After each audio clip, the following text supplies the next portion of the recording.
L'escadron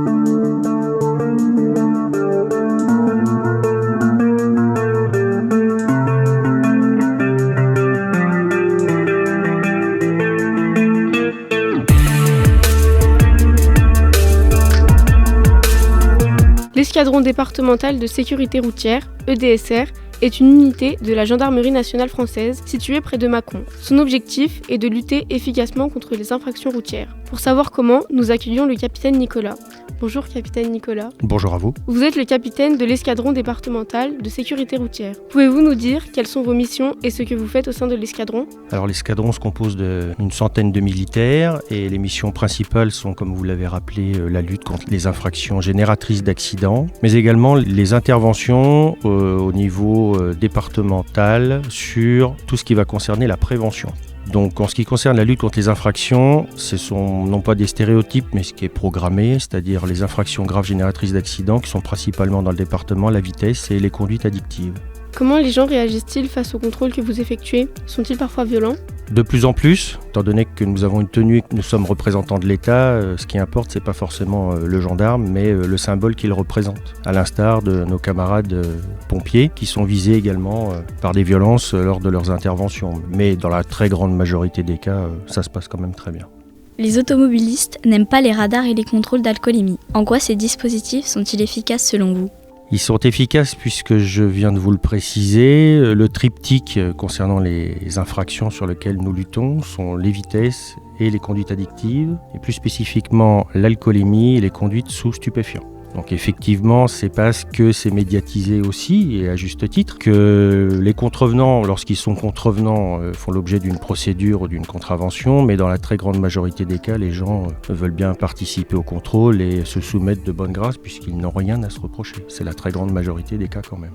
Les délinquants de la route sont nombreux. Quels sont les moyens les plus efficaces pour changer leur comportement sur le long terme ?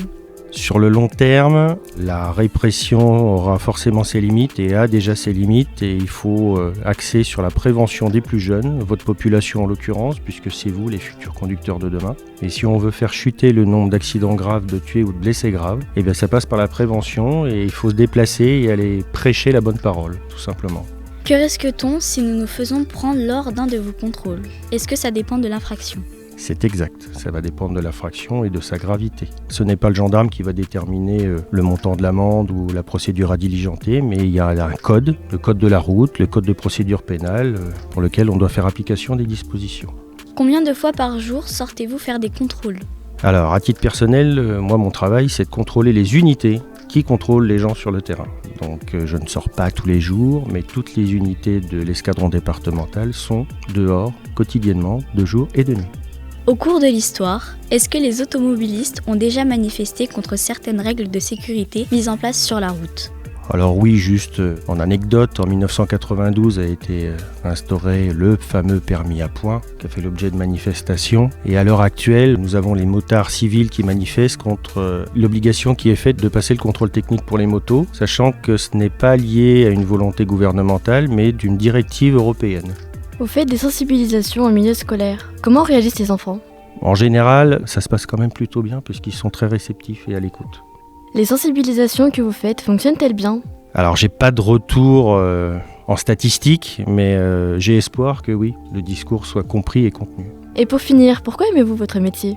Quand on signe un contrat d'engagement dans la gendarmerie, puisque nous sommes militaires de statut, de discipline et de formation, on s'engage en fait, sans faire de grands discours, mais on s'engage pour essayer de sauver la veuve et l'orphelin. C'est un peu le principe. On s'engage pour essayer d'aider les gens, contrairement à ce que certains pensent. Nous sommes là pour les aider. Merci beaucoup, capitaine Nicolas, pour vos réponses qui nous ont permis de mieux comprendre votre métier au sein de l'escadron départemental de sécurité routière. Pour réécouter ce podcast, rendez-vous sur le site radioaleo.fr. Au revoir.